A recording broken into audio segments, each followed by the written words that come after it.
Welcome to my YouTube channel Madni Talimat. Please subscribe and press the bell icon for more videos. बिस्मिल्लाहिर्रहमानिर्रहीम।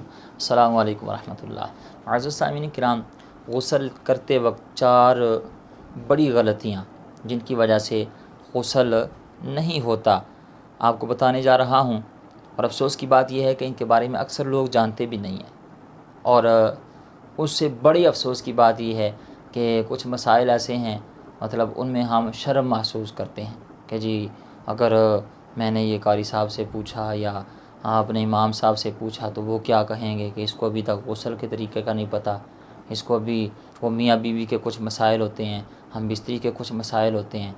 तो वो शर्म महसूस करते करते 60 70 80 साल तक ज़िंदगी बीत जाती है और लोग वो जी मुझे शर्म आती है, इसी चक्कर में वो गंदगी में और नापाकी में ज़िंदगी गुजारते रहते हैं। इसलिए सबसे पहले मैं हाथ जोड़ के आपसे रिक्वेस्ट करूँगा, कोई भी दीनी मसला हो, कोई भी शरई मसला हो तो उसमें शर्म महसूस ना किया करें। शर्म महसूस करनी है तो किसी का हक मारते हुए शर्म महसूस करें, किसी के साथ जुल्म करते हुए शर्म महसूस करें, अल्लाह की नाफरमानी करते हुए शर्म महसूस करें, नमाज का टाइम जा रहा है नमाज अदा नहीं कर रहे फिर शर्म महसूस करें।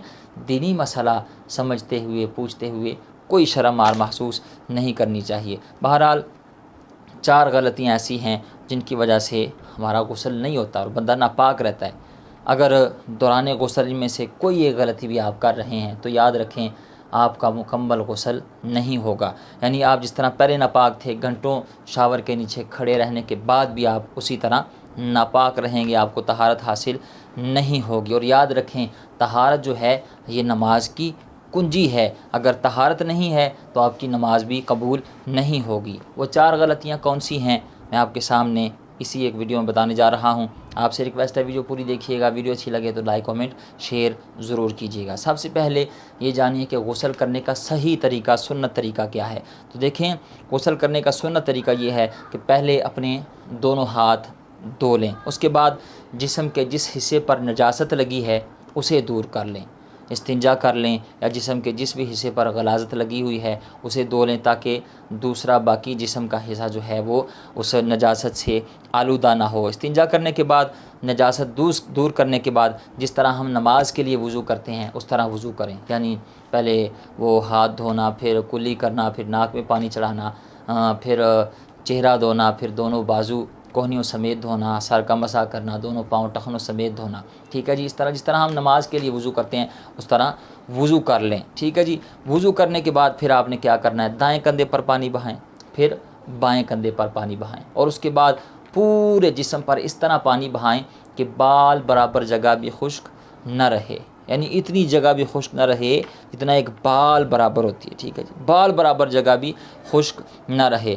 अब साथ साथ ये भी चले सुनते जाएं, आपके लिए आसानी होगी।